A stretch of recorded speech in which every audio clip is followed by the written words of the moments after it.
તમે જાણતા થયા.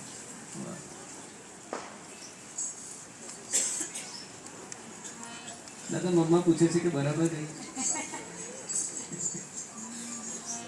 પણ દાદાના અમુક ગીતોમાં આવી રીતે વર્ષો પછી પણ મને એમાં મિનિંગ જડતા રહે છે. ક્યારેક ખબર ના પડે તો મારું સૌભાગ્ય છે કે હું એવો જન્મ્યો છું ને એવો ટચમાં છું કે હું કોલ કરીને દાદાને પૂછી શકું છું. હા,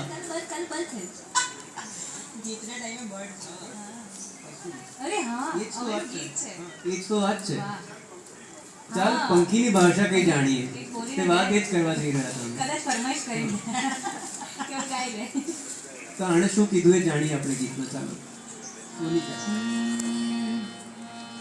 ચાલ પંખીની ભાષા કઈ જાણીએ, ચાલ પંખીની ભાષા કઈ જાણીએ, ચાલ પંખીની ભાષા કઈ જાણીએ.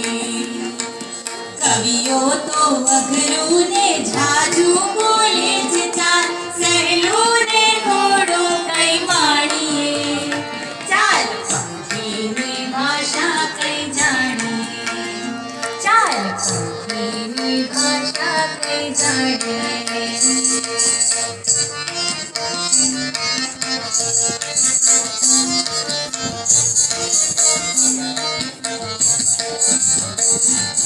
ટીટોળી કકડીને કહેતી પણ હોય કે આખો તળાવ મારું આડું.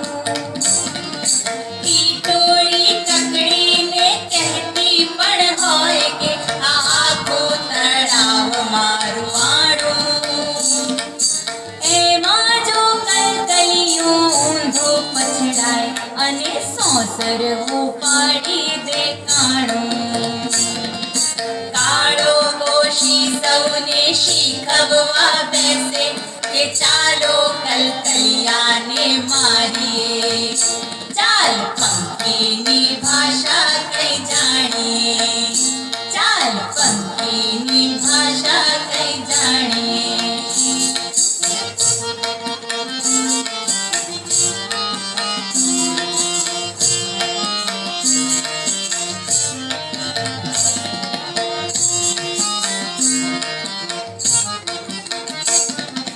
બગલાનું કહેવું કે આખા તળાવ કોઈ આણામાં માગે એ કેવું. બગલાનું કહેવું કે આખા તળાવ કોઈ આણામાં માગે એ કેવું. ચકલી કે અમને તો આટલું જ આપેલું ધૂળ મહિનાયાની જેવું. ચકલી કે અમને તો આટલું જ આપેલું ધૂળ મહિનાયાની જેવું. પોપટ કા પારેવા બોલતા રહે કે આવા ઝઘડાઓ ઘરમાં ના ઘાલીએ. ચાલ પંખીની ભાષા કઈ જાણીએ, ચાલ પંખીની ભાષા કઈ જાણીએ. કવિઓ તો અઘરું ને ઝાઝુ બોલે છે, ચાલ સહેલું ને થોડું કઈ માણીએ.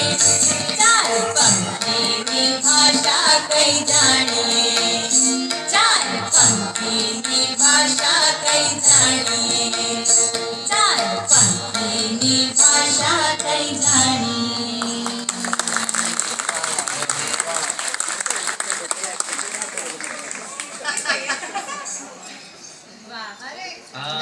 આ મમ્મીનું કમ્પોઝિશન છે. અરે વાહ, कैसे रिपीट कर